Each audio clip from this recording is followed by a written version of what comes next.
Work பண்ணால ஒரு பொண்ணு hero மேலே க்ரஷ் இருக்குமே அந்த பொண்ணை காட்டுறாங்க. அவள் வந்து ஜிம்முக்கு போயிருக்கா. ஜிம்முக்கு போயிட்டும் வந்து அந்த ஹீரோ ஷர்ட்டில் அந்த ஃபேஸ் யார் தான் இருக்கும், கண்டிப்பாக அது வந்து அவங்க அதான் நம்ம ஹீரோயினோட தான் இருக்கும். நான் அப்பயே பயந்தேன், இவங்க 2 பேரும் இவ்வளோ க்ளோஸாக இருக்காங்களேன்னு சொல்லிட்டு அவளை நம்ம ஹீரோயினை திட்டிகிட்டே வேகமாக ஓடிட்டு இருக்காங்க.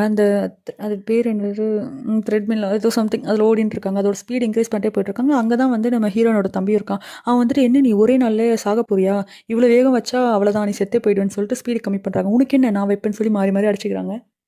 இங்கே நம்ம ஹீரோயின் அம்மா வீட்டில் இருப்பாங்களா, அப்போ பார்த்து ஹீரோயின் வந்துட்டு சரிம்மா காலையில் எதுக்கு என்ன ப்ரெட்டியாக ட்ரெஸ் போட்டு போக சொன்னீங்க, எனக்கு நல்லா புரியுது நீங்கள் அவன் கூட என்னை திருப்பி சேர்த்து வைக்க பார்க்குறீங்கன்னு, ஆனால் இதெல்லாம் நடக்காது, தயவு பண்ணி உங்கள் மைண்ட்லேருந்து இதெல்லாம் ரைஸ் பண்ணிங்கன்னா வந்து அவங்க சமாளித்து வேறு ஏதோ பேசுவாங்க. பார்த்தீங்களா இப்போ டாபிக் கூட சேஞ்ச் பண்ணுறீங்க, இதாம்மா உங்களுக்கு ஃபைனலாக சொல்கிறேன், இந்த மாதிரி நீங்கள் பண்ணாதீங்க இதுக்கப்புறம் அப்படின்னு. நான்லாம் ஒன்றும் அந்த மாதிரி பண்ணலன்னு சொல்லிட்டு சமாளிச்சுட்டு போவாங்க.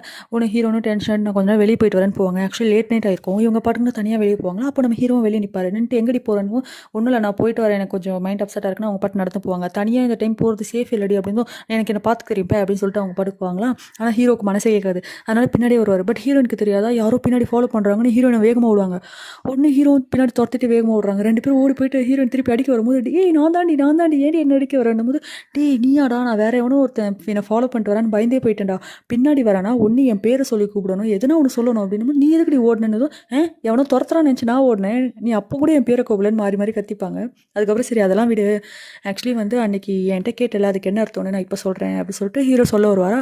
உடனே ஹீரோனை கொஞ்சம் நேரம் யோசிச்சுட்டு இல்லை இப்போ வேணாம் அப்புறமா சொல்ல அப்படின்னு, ஏன் அப்படின்னு கேட்பாரு. இல்லை நீ நினைக்கிற மாதிரி எந்த காரணமும் இல்லை, ஆக்சுவலி இப்போ நிறைய காம்ப்ளிகேட்டடாக விஷயம் என் லைஃப்பில் போயிட்டுருக்கு, லைக் எனக்கு அதுலேருந்தே மைண்ட் எதுவும் ஃப்ரீ பண்ண முடியல, அதனால் நீ இப்போ சொல்கிற விஷயத்துக்கு என்னால் திங்க் பண்ண முடியுமான்னு கூட தெரில, இந்த விஷயம்லாம் கொஞ்சம் முடியட்டுமே அப்படின்னும் ஹீரோவும் சரி ஓகே இந்த விஷயம்லாம் முடிஞ்ச அப்புறமே நான் உனக்கு கண்டிப்பாக சொல்கிறேன் அப்படின்னு சொல்லுவார். உடனே 2 பேரும் அவனு பேன்னு முழிப்பாங்க. அதுக்கப்புறம் ஹீரோனும் சரி நான் வீட்டுக்கு போகிறனும், சரி நான் உன்னை வீடு வரைக்கும் ஃபாலோ பண்ணி விட்டுறேன் அப்படின்னு சொல்லிட்டு 2 பேரும் வீட்டுக்கு போவாங்க ஒன்றா. இப்போ இங்கே நம்ம ஹீரோட வீட்டில் கட்டுறாங்க. நம்ம ஹீரோட அம்மாவுக்கு பர்த்டே போல். ஸோ அவங்க ஏஞ்சதும் யாராவது விஷ் பண்ணுவாங்க பார்த்தா ஒருத்தர் கூட விஷ் பண்ணியிருக்க மாட்டாங்க. சரி வெளியே போனால் நம்ம ஹஸ்பண்ட் விஷ் பண்ணுவார். ரூம்லேருந்து வெளியே போவாங்க. போனால் அவங்க ஹஸ்பண்ட் வேகமாக ஐயோ ஒரு எமர்ஜென்சி நான் உடனே ஹாஸ்பிட்டல் போகணும்னு சொல்லிட்டு அவங்க படுத்து போவாங்க. இவங்களுக்கு ரொம்ப அப்செட்டாக இருக்கும், யாருமே நம்ம பர்த்டே கூட ஞாபகம் வச்சுக்கல போலன்ட்டு. அப்புறம் இங்கே நம்ம ஹீரோ காட்டுறாங்க. ஹீரோ வந்து அவரோட எக்ஸ் கேர்ள் ஃப்ரெண்ட் பார்க்க போயிருக்காங்க ஒர்க் ரிலேட்டடாக. அந்த பாட் செய்யணும்னு பேசியிருந்தாங்களா 2 பேரும். ஸோ அது ரிலேட்டடாக பேசிகிட்டு இருக்காங்க. அதுக்கப்புறமேட்டுக்கா வந்து இப்போ நம்ம ஹீரோவோட அம்மா வந்து அவங்க ஒர்க் பிளேஸ்க்கு போவாங்க. போகிறப்போ அங்கே சொல்லியிருந்தேன்ல அந்த அந்த வைஸ் மினிஸ்டர் என் கூட எனக்கு லஞ்ச் சாப்பிட்றேன்னு சொன்னார், ரூமில் தானே இருக்காருன்னு சொல்லிட்டு நம்ம ஹீரோட அம்மா கேட்பாங்க. இல்லை சாரி அவருக்கு மினிஸ்டர்ட்டு வந்து கால் வந்துச்சு, அதனால் சடனாக போயிருக்காங்க, இன்றைக்கி உங்க கூட லஞ்ச் சாப்பிட முடியாது. ஹீரோட அம்மாவுக்கு ரொம்ப டிசப்பாயிண்டடாக, பிகாஸ் அவங்க பர்த்டே இன்றைக்கி ஒரு பர்சன் கூட அவங்களை விஷ் பண்ணலன்னும் போது அவங்களுக்கு ரொம்ப அப்செட்டாக இருக்கும். இப்போ நம்ம ஹீரோயின் காட்டுறாங்க. ஹீரோயின் வந்து ஒரு ரெஸ்டாரண்ட்டில் வந்து அவங்க எக்ஸ் பாய் ஃப்ரெண்ட் கூட தான் எக்ஸ் ஃபியான்சி கூட உட்காந்து சாப்பிட்டுட்டு இருக்காங்க. பிகாஸ் அவங்க கேட்டிருப்பாங்க லாஸ்ட்டாக ஒரு லஞ்சுக்கு என் கூட வாங்கிட்டு. ஸோ 2 பேர் சாப்பிட்டுட்டு இருப்பாங்க. அதே ரெஸ்டாரண்ட்க்கு வந்து நம்ம ஹீரோவோட எக்ஸ் கேர்ள் ஃப்ரெண்டும் வந்திருக்காங்க. பக்கத்து டேபிள் உட்காடுறாங்க. அவ்வளோதான் ஹீரோக்கு ஷாக் ஆயிரும். பிகாஸ் சைக்கிளில் போயிட்டு இருக்கும்போது அவர் கேட்டிருப்பாரு இந்த மாதிரி வந்து உனக்கு இன்னும் மேலே இன்ட்ரெஸ்ட் இருக்கானா, இல்லை எங்கள் அம்மா தான் இந்த மாதிரிலாம் பண்ணுறாங்க, எனக்கு ஒன்றும் இதில் விருப்பம் இல்லை அப்படின்னு இருப்பாங்க. ஸோ வந்து இந்த மாதிரி உட்காந்து சாப்பிட்டுட்டு இருக்கும்போது ஹீரோக்கு செம்ம கடுப்பாக இருக்கும் பார்த்துட்டு இருக்கும்போது. அப்போ இவங்க 2 பேரும் வந்து ஒர்க் ரிலேட்டடாக பேசுவாங்க. ஹீரோவோட எக்ஸ் கேர்ள் ஃப்ரெண்டும் இந்த மாதிரி இது பண்ணலாம், சரியான டைமில் நம்ம இதை முடிக்கணும் அந்த மாதிரி பேசிகிட்டு இருப்பாங்க. இந்த பக்கம் பார்த்தா அவ்வளோதான் ஹீரோனோட எக்ஸ்பீரியன்ஸி வந்து பயங்கரமாக அவனால் முடிஞ்ச அளவுக்கு ஸ்கோர் பண்ண ட்ரை பண்ணுறான், அப்படின்றான் இப்படின்றான். அந்த நேரம் பார்த்து நம்ம ஹீரோயின் வந்து கிளாஸ் முடிச்சு தானே இவங்க கூட வெளியே போயிருப்பாங்க. ஸோ வந்து அந்த கிளாஸில் செய்வாங்கள்ல சமையல்லாம், அது வந்து ஒரு டிஃபன் பாக்ஸில் வச்சு எடுத்துகிட்டு வந்திருப்பாங்க. அதை பார்த்துட்டு இது என்னதுன்னு சொல்லிட்டு அவன் கேட்பான். இல்லை நான் அவன்கிட்ட சொல்ல மாட்டேன்ட்டேன், நான் வந்து கிளாஸ் போகிறேன், கொரியன் கிராஃப்ட்மேன் கிளாஸ் போகிறேன் அப்படின்னும் போது வா சூப்பர் அப்படின்னு அவன் சொல்லுவான். இப்போ தான் எனக்கு புரியுதோ நீ நல்லா சமைப்ப, உனக்கு அதில் தான் இன்ட்ரெஸ்ட் நினைக்கிறேன்னு சொல்லிட்டு அந்த எக்ஸ்பீரியன்ஸையும் நிறையா பாராட்டுவான் நம்ம ஹீரோயினா. இதெல்லாம் கேட்கும்போது ஹீரோக்கு இங்கே கடுப்பாக இருக்கும். இதெல்லாம் ஹீரோடைய எக்ஸ் கேர்ள் ஃப்ரெண்டும் நோட்டீஸ் பண்ணிட்டு தான் இருப்பாங்க. அதுக்கப்புறம் வந்து அவன் சொல்லுவான், சரி ஓகே நீ இங்கே பண்ணுறதுக்கு பதிலாக இதை தான் உன் கெரியராக பர்சியூ பண்ண போகிறான்னா நீ பேசாமல் யூஎஸ் வந்துடு, நம்ம 2 பேரும் யூஎஸ் போயிட்டு அங்கே ஒரு கிளாஸ் இருக்குது இது பண்ண முடியும் போது அப்போது ஹீரோயின் சொல்லுவாங்க, இல்லை என்னால் அதெல்லாம் அஃபோர்ட் பண்ண முடியுமான்னு எனக்கு இப்போ தெரியல அப்படின்னும் போது அதெல்லாம் பரவாயில்ல பார்த்துக்கலாம், நம்ம 2 பேரும் கிளம்பி அங்கே போகலாம் அப்படின்னும் இவங்க பாட்டுக்கு எதுவும் சொல்லாமல் சமாளிச்சுட்டு இருப்பாங்க. அப்போ வந்து அந்த எக்ஸ்பீரியன்ஸி கேட்பான், சரி பேசாமல் அது கொஞ்சம் எனக்கு தெரியா, நான் கொஞ்சம் டேஸ்ட் பண்ணி பார்க்குறேன், நீ சமைக்கிறது ரொம்ப நல்லாயிருக்கும், நான் ரொம்ப மிஸ் பண்ணுறேன் இவன் கேட்குறப்போ ஹீரோயின் சொல்லுவாங்க, இல்லை இந்த இடத்துல சாப்பிட முடியுமான்னு தெரியல, ஏன்னா பிகாஸ் ஆல்ரெடி ரெஸ்டாரண்ட்டில் இருக்காங்க, அங்கே எப்படி நம்ம சமைச்ச ஃபுட்டை சாப்பிட விடுவாங்க அப்படின்னு ஹீரோயின் சொல்லுவாங்க. உடனே அது ஒன்றும் பிரச்சனை இல்லைன்னு சொல்லிட்டு அங்கே இருக்க ஒரு வெயிட்ரஸை அவன் கூப்பிட்டு கேட்பான், இந்த மாதிரி எனக்கு ரொம்ப பிடிச்சவங்க, ரொம்ப ஸ்பெஷல் இவங்க எனக்காக ஒரு ஃபுட் செஞ்சுருக்காங்க, நான் ஒரு வாய் மட்டும் டேஸ்ட் பண்ணிக்கிட்டுமா அப்படின்னு கேட்கும்போது, சரி நாங்கள் யூஸ்வலாக அதை அலோவ் பண்ணுறதில்ல, பட் நீங்கள் இவ்வளோக்குள்ளே கேட்குறதுனால நாங்கள் அலோவ் பண்ணுறோம், சீக்கிரம் சாப்பிட்டு எடுத்து வச்சுருங்க அப்படின்னு சொல்லும்போது உடனே ஹீரோயின் செஞ்சதை வந்து அவன் எடுத்து சாப்பிட்டு பார்ப்பான். சாப்பிட்டு பார்த்தா அப்படி இருக்குது சூப்பராக இருக்குது அப்படி சொல்லிட்டு பேசுவானா. இப்போ நம்ம ஹீரோவோட எக்ஸ் கேர்ள் ஃப்ரெண்டு தான் சொல்ல என் ஃப்ரெண்டு ஒருத்தி உன் மேலே இன்ட்ரெஸ்டடாக இருந்தா அதனால் நான் வந்து போய் சொல்லிட்டேன் அவன் மேலாம் நீ சைட் அடிச்சுட்டு இருக்காத அவனும் நானும் இன்ட்ரெஸ்டடாக தான் இருக்கும் ஸ்டில் அப்படின்னு சொல்லிட்டேன் போது ஹீரோ வந்து கத்துவார் நீ ஏன் அப்படி சொன்னேன் முதல்ல சீக்கிரமாக போயிட்டு அப்போல்லாம் ஒன்றும் இல்லைன்னு சொல்லி பிகாஸ் எனக்கு போய் சொல்கிறவங்களை பார்த்தாலே பிடிக்காது முன்னாடி ஒன்று பேசுறது இப்போ ஒன்று பேசுறது சிலர்லாம் சொன்னாங்க நான் இதுக்கப்புறம் அவனை பார்க்கவே மாட்டேன் எனக்கு பெருசாக அதெல்லாம் ஐடியா இல்லைன்ட்டு எப்படி இருக்காங்க அப்படின்னும் போது ஹீரோயின் தான் சொல்கிறாங்க வர ஹீரோயினுக்கும் புரியுது இவங்க பேசுறதெல்லாம் கேட்டுட்டு ஹீரோயினுக்கு புற ஏறிடும் அதுக்கப்புறம் அவ்வளோதான் நம்ம எக்ஸ்பீரியன்ஸ் ஓடி போயிட்டு நம்ம ஹீரோயின் தலையில் தட்டி கொடுத்து தண்ணி குடினும் போது உடனே ஹீரோயினும் கொஞ்சம் அவாய்ட் பண்ணி இல்லை நீ இப்படி பண்ணுறதெல்லாம் பார்த்து எல்லாரும் தப்பாக எடுத்துக்க போகிறாங்க தயவு பண்ணி உன் ப்ளேஸில் போய் உட்காருன்னு சொல்லி அனுப்பி வைப்பாங்க ஹீரோக்கு இதெல்லாம் பார்க்க செம்ம கடுப்பாக இருக்கும் அப்புறம் ஹீரோயினும் சரி நான் வாஷ்ரூம் போய்ட்டு வரேன் ஏஞ்சி போவாங்களா அப்போ நம்ம ஹீரோவும் வெளியே வந்து நிற்பாரா உடனே ஹீரோயினை பார்த்துட்டு யாரோ சொன்னாங்க எனக்கு இதுக்கப்புறம் அந்த அவனை பார்க்கவே இன்ட்ரெஸ்ட் இல்லைன்னு அப்படின்னும் போது ஹீரோயினும் கேட்பாங்க நீ கூட தான் அவங்க கூட வந்திருக்கேன் போது நான் ஒர்க் ரிலேட்டடாக வந்திருக்கேன் எனக்கும் அவளுக்கும் ஒர்க் இருக்குது அப்படின்னும் போது ஒர்க் ரிலேட்டடாக தான் வந்து ரெஸ்டாரண்ட்டில் உட்காந்து பேசுகிறீங்களா நீ ஒரு நல்ல பிஸ்னஸ் மேன் தான் அப்படின்னு ஹீரோயின் சொல்லுவாங்க நீ அதெல்லாம் பேச்ச மாத்தாத உனக்கு அவனுக்கு எந்த சம்மந்தமும் இல்லை நீ அவங்க கூட உட்காந்து சாப்பிட்டு தானே இருக்க அப்படின்னு சொல்லி ஹீரோ சொல்லுவார்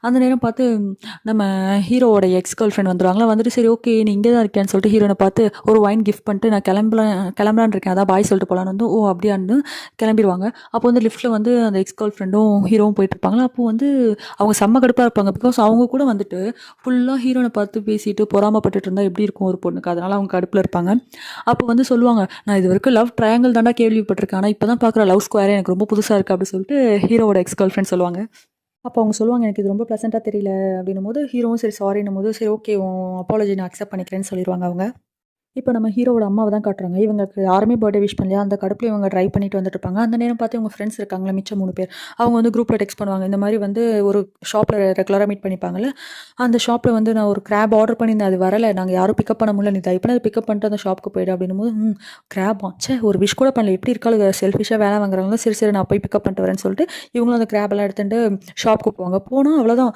பயங்கரமாக அந்த பர்த்டேக்கு வெடிப்பாங்கள்ல ஒரு இது அதெல்லாம் வெடித்து சர்ப்ரைஸ் பண்ணிவிடுவாங்க கேக் நட்டு வந்து அவங்களுக்கு ஒன்றுமே புரியாது என்னடி கிராப் எடுத்துகிட்டு வர சொன்னீங்க இப்படி நிற்கிறீங்க இதானே சர்ப்ரைஸ் அப்படின்னு சர்ப்ரைஸ் பண்ணியிருக்கீங்கன்ற மாதிரி அவங்க ஷாக்காக நிற்பாங்க ஆக்சுவலி நம்ம ஹீரோட அம்மாவுக்கு கேக்ஸ் எல்லாம் பார்த்தோன்னா ரொம்ப அழகாக வந்துடும் காலையிலேருந்து ரொம்ப லாகிங்காக இருப்பாங்க லைக் யாருமே விஷ் பண்ணலன்ற மாதிரி நம்ம ஃப்ரெண்ட்ஸ் இவ்வளோ நமக்காக பண்ணியிருக்காங்கன்னு அழுதுருவாங்களோ ஒன்று என்ன அழுற அப்படின்னு நானும் நல்லா இல்லை நீங்கள் நிறைய கேண்டில்ஸ் வச்சுருக்கீங்க அதை ப்ளோ பண்ணும்போது அழுகு வந்துருச்சு அப்படின்னு சொல்லி சமாளிப்பாங்க அப்போ பார்த்து நம்ம ஹீரோட அம்மாவுக்கு ஒரு டெக்ஸ்ட் வரும் என்னடான்னு பார்த்தா நம்ம ஹீரோ தான் டெக்ஸ்ட் பண்ணிப்பாரு அம்மா சாரிம்மா காலையிலேருந்து கொஞ்சம் ஒர்க்லேருந்து அதான் மறந்துட்டேன் ஹாப்பி பர்த்டேன்னு அவ்வளோதான் ஹீரோட அம்மா ரொம்ப சந்தோஷப்படுவாங்க என் பையன் எனக்கு விஷ் பண்ணியிருக்காண்டி அப்படின்னு சூப்பர் அப்படின்னு சரி உன் ஹஸ்பண்ட் என்ன பண்ணாருன்னு போது இல்லை ஹஸ்பண்ட் காலையில் எமர்ஜென்சி ஒர்க் இருக்குன்னு கிளம்பிட்டாருன்னு போது அவங்க ஃப்ரெண்ட்ஸ்லாம் சரி விடுடி அவர் ரொம்ப பிஸி மேனில் அவரோட ஒர்க் அப்படி சொல்லி பேசிகிட்டு இருப்பாங்க இங்கே நம்ம ஹீரோட அப்பாவும் வந்து அவங்க ஒய்ஃப்க்கு பர்த்டே அவங்களுக்கு ஞாபகம் இருக்கும் எமர்ஜென்சி தானே போயிருப்பாங்க வேகமாக ஓடி போயிட்டு ஒரு பொக்கே ஷாப்பில் பொக்கே வாங்கிட்டு இருப்பாங்க கிஃப்ட் பண்ணலான்னு சொல்லிட்டு அப்புறம் நம்ம ஹீரோ காட்டுறாங்க ஹீரோ வந்து நம்ம அவங்க படித்த ஸ்கூலில் வந்து இருக்கும்ல ஒரு ஸ்விம்மிங் பூல் அங்கே தான் நின்றுட்டு வந்து எல்லாம் யோசிச்சுட்டு இருப்பார்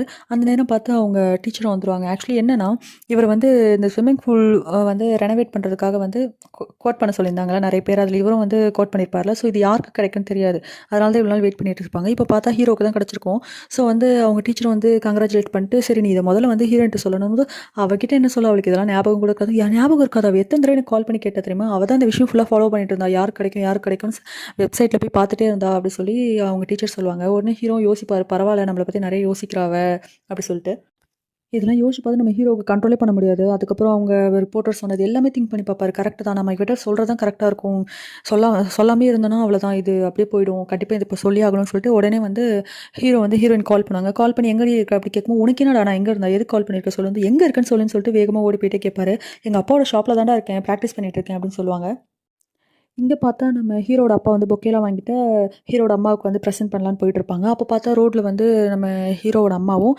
அந்த வைஸ் மினிஸ்டர் சொல்லியிருந்தோம்ல அவங்க ஆஃபீஸில் அவங்களும் வந்து கை தொட்டு பேசிகிட்டு இருப்பாங்களா இதை பார்த்துட்டு நம்ம ஹீரோட அப்பாவுக்கு மனசே உடஞ்சிரும் அந்த பொக்கே அப்படியே கீழே போட்டுருவாரு இப்போ நம்ம ஹீரோ வந்து ஹீரோனை பார்க்க ஓடி போயிட்டுருக்காரு அப்போ பாஸ்டெல்லாம் நினச்சி பார்த்துட்டு ஓடிட்டுருக்காரு அந்த நேரம் வந்து முதல்ல அவங்க கிராஜுவேட் பண்ணியிருப்பாங்க ஸ்கூலில் அந்த கிராஜுவேட் பண்ணிட்டு இருக்கும்போது கூட அவங்க அம்மா வந்திருக்க மாட்டாங்க ஸோ எல்லோரும் பிக்ஸ் எடுத்துகிட்டு இருப்பாங்க நம்ம ஹீரோயின் அப்புறம் அந்த பேராமெடிக் பொண்ணு எல்லோரும் பிக் எடுத்துகிட்டு இருப்பாங்க அப்போ ஹீரோவும் நின்றுட்டு இருப்பாரு ஹீரோயின் வந்து ஹீரோவுக்கு ரொம்ப இம்பார்ட்டன்ஸ் கொடுத்து இங்கே வாடான்னு சொல்லி கழுத்து பிடிச்சி நெருக்கி ஃபோட்டோ எடுத்துகிட்டு இருப்பாங்க இதெல்லாம் நினச்சி பார்த்துட்டே இருப்பாரா அதே மாதிரி வந்து இவங்க காலேஜ் படிக்கும்போது ரொம்ப ஷார்ட்டாக ஃபஸ்ட் டைம் ட்ரெஸ் பண்ணியிருப்பாங்க நம்ம ஹீரோயின் உடனே வந்து எதுக்கு இந்த மாதிரி ட்ரெஸ் பண்ணுங்க ஆமாடா நான் இப்போ ஒரு காலேஜ் ஸ்டூடெண்ட்டில் இனிமேல் இப்படி தான் க்யூட்டாக ட்ரெஸ் பண்ணணும் இந்த கர்மத்தை வேறு இனிமேல் பார்க்கணுமான்ற மாதிரி ஹீரோ பேசுவார் ஆக்சுவலி சைல்டுஹுட்லேருந்து மோஸ்ட் ஆஃப் த டேஸ் வந்து இவங்க 2 பேரும் ஒன்றா தான் இருந்திருக்காங்க ஓகேவா அதுக்கப்புறமேட்டுக்கா அப்புறம் திடீர்னு ஒரு நாள் வந்து 2 பேரும் ட்ரிங்க் பண்ணிட்டு இருப்பாங்க. அடல்ட் ஆயிருப்பாங்க. காலேஜ்லாம் முடிச்சு அப்படி ட்ரிங்க் பண்ணிட்டு இருக்கும்போது ஹீரோயின் வந்து சொல்லுவாங்க, "இது பாரு எனக்கு டெக்ஸ்ட் வந்திருக்கு யுஎஸ்லேருந்து. நான் யுஎஸ் கம்பெனிக்கு அப்ளை பண்ணியிருந்தேன். என் ஃப்ரெண்டு சொல்லியிருந்தான்னு. என்னைய செலக்ட் பண்ணிட்டாங்க ஆனா நான் எவ்வளோ லக்கில" அப்படி சொல்லி காட்டிட்டு இருப்பாங்க. அப்போ ஹீரோக்கு ஒரு மாரி ஷாக்கிங்கா இருக்கும். என்னடா இவ இவ்வளோ அசால்ட்டா சொல்றான்னும்போது, ஆனா ஹீரோயின் ரொம்ப சந்தோஷமா சொல்லுவாங்க. இந்த மாரி எங்க அம்மா விடமாட்டாங்கன்னு யுஎஸ்க்கு. பட் அவங்களும் சந்தோஷமா போயிட்டு வான்னு சொல்றாங்கடா அப்படின்னு சொல்லும்போது, ஓ! ஓகே எல்லாரும் டிசைட் பண்ணிட்டாங்க. கண்டிப்பா இவ தான் போறா யுஎஸ்க்குன்ற மாரி ஹீரோ ஒரு மாரி அப்செட்டாவே இருப்பாரு. பட் காட்டிக்க மாட்டாரு. இதெல்லாம் பாஸ்ட்ல நடந்தது. ஸோ இதெல்லாம் யோசிச்சு பார்த்துட்டு ஹீரோ ஓடிட்டுருக்காரு ஹீரோயின பார்க்க. அப்போ நம்ம ஹீரோ வேகமா வந்து நம்ம ஹீரோயின் ட்ரை பண்ணிட்டுருக்காங்க அந்த ரெஸ்டாரண்ட்ல. அங்கே வந்துருவாங்க அவங்க அப்பா ரெஸ்டாரண்ட்க்கு. வந்துட்டு அப்படியே மூச்சு வாங்க வாங்க நிப்பாரு. நின்னுட்டு இந்த மாரி, "ஏய் நான் சொல்றது கொஞ்சம் கேளுடி" அப்படின்னும்போது, என்னடா?" அப்படின்னுவாங்க. கொஞ்சம் ஷாக் ஆகி தான் பார்ப்பாங்க. "இல்ல இவ்வளோ நாள் நான் சொல்லாம இருந்தது தப்பு தான். நானே வந்து என்னைய ஏமாத்திட்டு இருந்தேன்.